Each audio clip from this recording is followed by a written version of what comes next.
Hello everyone, welcome to you all in science class. The chapter number 8 in science, the winds, storms and cyclone chapter will be completed, and today we will see the summary of this chapter and the question answer. So let me start. We see the summary of this chapter. The first point in this, air around us exert pressure. देखो हमने इस chapter में पढ़ा था, जब हमने starting में पढ़ा था, जब भी एयर क्या होगी हमारे चारों ओर होगी तो उसमें एक प्रेशर क्या होता है, एक्सर्ट होता है। प्रेशर क्या करता है, वो प्रेशर एक्सर्ट करता है। Then the next point, air expand on heating and contract on cooling. देखो जब भी एयर क्या करेगी, एक्सपेंड करेगी, इधर से उधर एक्सपेंड करेगी और उसमें क्या होगा, हीट प्रोड्यूस करेगी, तो उसमें क्या होगा, उसके कॉन्ट्रैक्शन से, जब वो एक्सपेंड करेगी और हीटिंग करेगी, हीट करेगी, तो उसके कॉन्ट्रैक्शन से क्या होगा, कूलिंग होता है वहाँ पे, मतलब कूलनेस फील होती है। Then the next point, warm air rise up whereas comparatively cooler air land tend to sink toward the earth surface। देखो जब भी कोई गर्म हवा जो होगी चलेगी, राइज अप होगी, वो क्या होगी, ऊपर की ओर राइज अप होगी जब भी वार्म एयर वार्म होगी। एंड द कंपैरेटिवली जो कूलर एयर होती है वो क्या करती है, वो sink toward the earth surface, वो नीचे की तरफ आती है।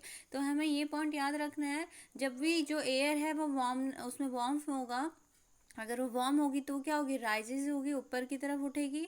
और जब भी एयर क्या होगी, कूल होगी, प्रेशर उसमें पड़ेगा, तो क्या होगा, reduce the cooler air move to the place, earth place, तो वो अर्थ की ओर क्या होगी, मूव करेगी। After that the next point, the moving air is called wind. तो विंड किसे बोला जाता है, जब भी एयर मूव करती है इधर से उधर, उसी पॉइंट को हम क्या बोलते हैं, विंड बोलते हैं।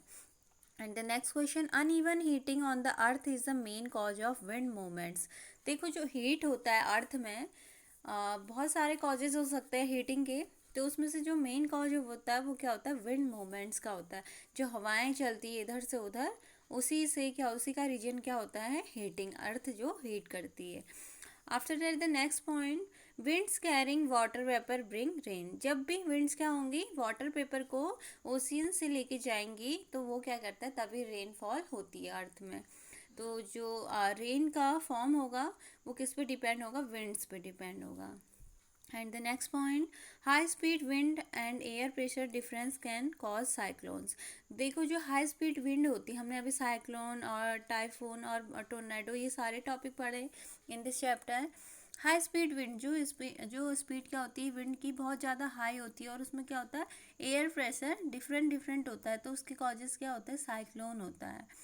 And the next point, it has become easier to monitor cyclone with the help of advance technology like satellite and radars. देखो हमने जब साइक्लोन्स पढ़ा था टॉपिक, तो हमें पता है कि आजकल इसको, मतलब साइक्लोन्स कब आने वाले हैं या टाइफून टोर्नेडो कब होने वाला है, तो इसको हम पहले से हमें इन्फॉर्म कर दिया जाता है। जो मेट्रोलॉजिकल डिपार्टमेंट होता है वो बता देते हैं, और सैटेलाइट्स होती हैं, रडार्स होती हैं, तो ये इन्फॉर्मेशन हमें, ये टेक्नोलॉजी से पहले ही हमें इन्फॉर्मेशन मिल जाती है।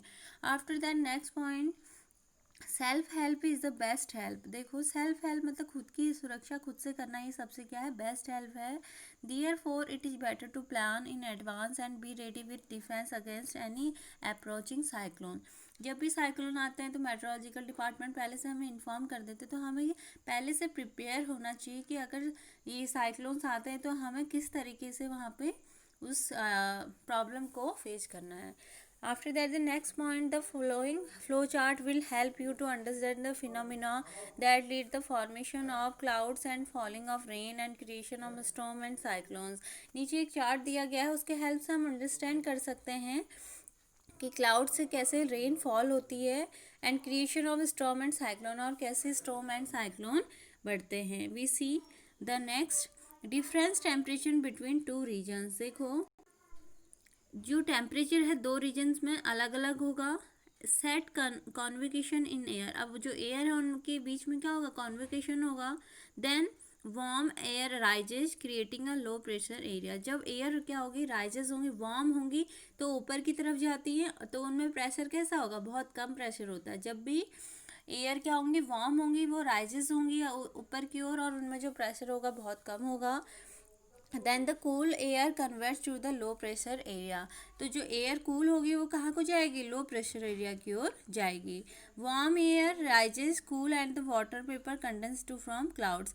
जैसे ही वार्म एयर अराइजेस होती है वो ऊपर जाते जाते ठंडी होने लगती हैं और उसके बाद क्या बनते हैं, वाटर पेपर बनते हैं और वो कंडेंस की फॉर्म में फिर क्या बनाते हैं, क्लाउड बनाते हैं। So warm air rises cool and the water vapour condense to from cloud. जब भी एयर क्या होगी, वार्म होगी तो ऊपर की तरफ जाएगी और ऊपर जाते जाते धीरे धीरे कूल होने लगेगी और वाटर वेपर किस में चेंज होगा, कंडेंस होगा और क्लाउड के फॉर्म में वहाँ पे बनने लगेंगे। After that the bigger water drops, जो बड़ी बड़ी ड्रॉप्स है वाटर की in the cloud fall to the ground as rain.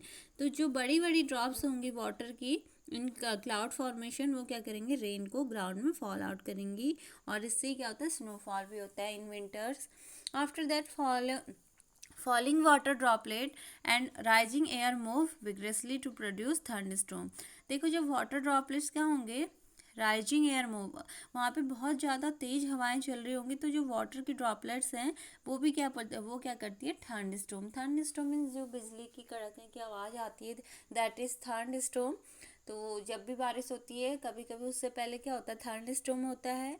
After that under certain weather condition storms में डेवलप इनटू साइक्लोन्स।